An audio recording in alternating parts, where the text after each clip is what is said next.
நம்ம சேனலில் தொடர்ந்தாப்பில் நீங்கள் வீடியோக்களை பார்க்கணுன்னு வச்சுக்கோங்க. இதுவரை நம்ம சேனலை சப்ஸ்கிரைப் பண்ணுங்க. சப்ஸ்கிரைப் பண்ணிங்க. கீழே பெல் சிம்பல் இருக்கும், அதையும் கிளிக் பண்ணிங்க. வாங்க வீடியோக்குள்ளே போகலாம். ஒரு காட்டில் வாத்து குடும்பம் ஒன்று இருந்தது.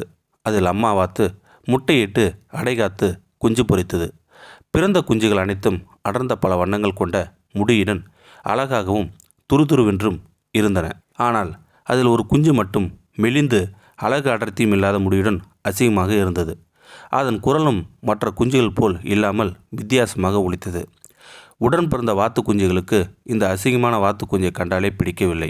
ஒரு கட்டத்தில் அதன் தாய் வாத்தை கூட அதை வெறுத்தது. அதை மட்டும் ஒதுக்கிவிட்டு மற்ற குஞ்சுகளுடன் நீந்தியது. அசிங்கமான வாத்து குஞ்சு மிகவும் வேதனை அடைந்தது.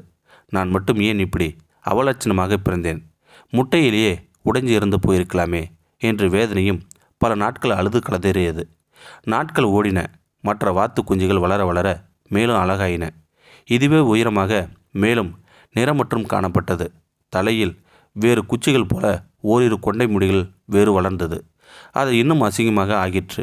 தினமும் வேதனையும் கண்ணீரமாக தனிமையிலே வாழ்ந்து வந்தது. சில வேளைகளில் அன்பாய் அம்மாவை சகோதரர்களையும் நெருங்க, ஆனால் சில நொடிகளிலேயே அவை கொத்தி விரட்டி விடுகின்றன. மேலும் சில நாட்கள் சென்றது. அசிங்கமாக இருந்த வாத்து குஞ்சு நிறமற்ற முடிகள் பிரகாசிக்கும் பளிச்சென்ற வெண்மை நிறமாக மாற ஆரம்பித்தன. தலையில் நீண்டிருந்த முடிகள் அழகான கொண்டையாக மாறிற்று. இறக்கைகள் பலமடைந்து நீளமாகவும் மாறிவிட்டன. இப்போது அந்த அசிங்கமான வாத்து குஞ்சு கண்கொள்ளா அழகுடன் காட்சியளித்தது. அம்மா வாத்துக்கு கூட பிறந்த மற்ற வாத்து குஞ்சுகளுக்கு ரொம்பவும் அசிங்கமாக போனது. அதன் அருகில் நெருங்கக்கூட கூச்சமடைந்து வெக்கப்பட்டன. நடந்தது என்னவென்றால், ஒரு அன்னப்பறவை தவறுதலாக வாத்து கூட்டத்தில் முட்டையிட்டு சென்று விட்டது.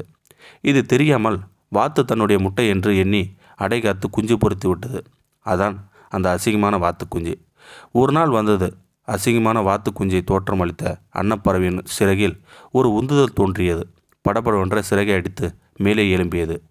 கேலி செய்தவர்கள், வெறுத்து விரட்டியவர்கள் எல்லாம் வாயிலும் வயிற்றிலும் அடித்து கொள்ள அன்னப்பறவை கம்பீரமாய் வானத்தை நோக்கி உயர உயர பறந்து ஒரு புள்ளியாக மறந்து போனது. எவர் கண்டார்? உங்களை தூற்றுபவர்கள் யாவரும் வாத்து கூட்டங்களாக கூட இருக்கலாம். உங்களது அபாரமான திறமையான சிறகுகள் வளர்ந்து உங்களது காலம் கனிந்து அன்னப்பறவையை மாறும் காலத்தை நீங்கள் மிகவும் அருகில் நெருங்கிவிட்டீர்கள். ஒவ்வொரு செயலுக்கும் கண்டிப்பாக ஏதேனும் ஒரு காரணம் இருக்கும். தை பிறந்தால் வழி பிறக்கும் என்பார்கள். நம்பிக்கையோடு களத்தில் இறங்குங்கள். உங்களுக்கான நேரம் துவங்கிவிட்டது. அன்னப்பறவை போன்ற இந்த ஆண்டிலிருந்து பிரகாசிக்கப் போகிறீர்கள். கடந்த கால கசப்பான நிகழ்ச்சிகளை மறந்து உதறி தள்ளி புது மனிதனாக வாழ வாருங்கள். உங்களுக்கான நேரத்தை இறைவன் கண்டிப்பாக ஒதுக்கி கொடுப்பான். காலம் பதில் சொல்லும். இந்த வீடியோ உங்களுக்கு பிடிச்சிருந்தா கமெண்ட் பாக்ஸில் கமெண்ட் பண்ணுங்கள். கூட உங்கள் ஃப்ரெண்ட்ஸுக்கு ஷேர் பண்ணுங்கள். இதுவரை நம்ம சேனலை சப்ஸ்கிரைப் பண்ணுங்கள். சப்ஸ்கிரைப் பண்ணிங்க. கீழே பெல் சிம்பல் இருக்கும், அதையும் கிளிக் பண்ணிங்க. தேங்க்யூ ஃபார் வாட்சிங்.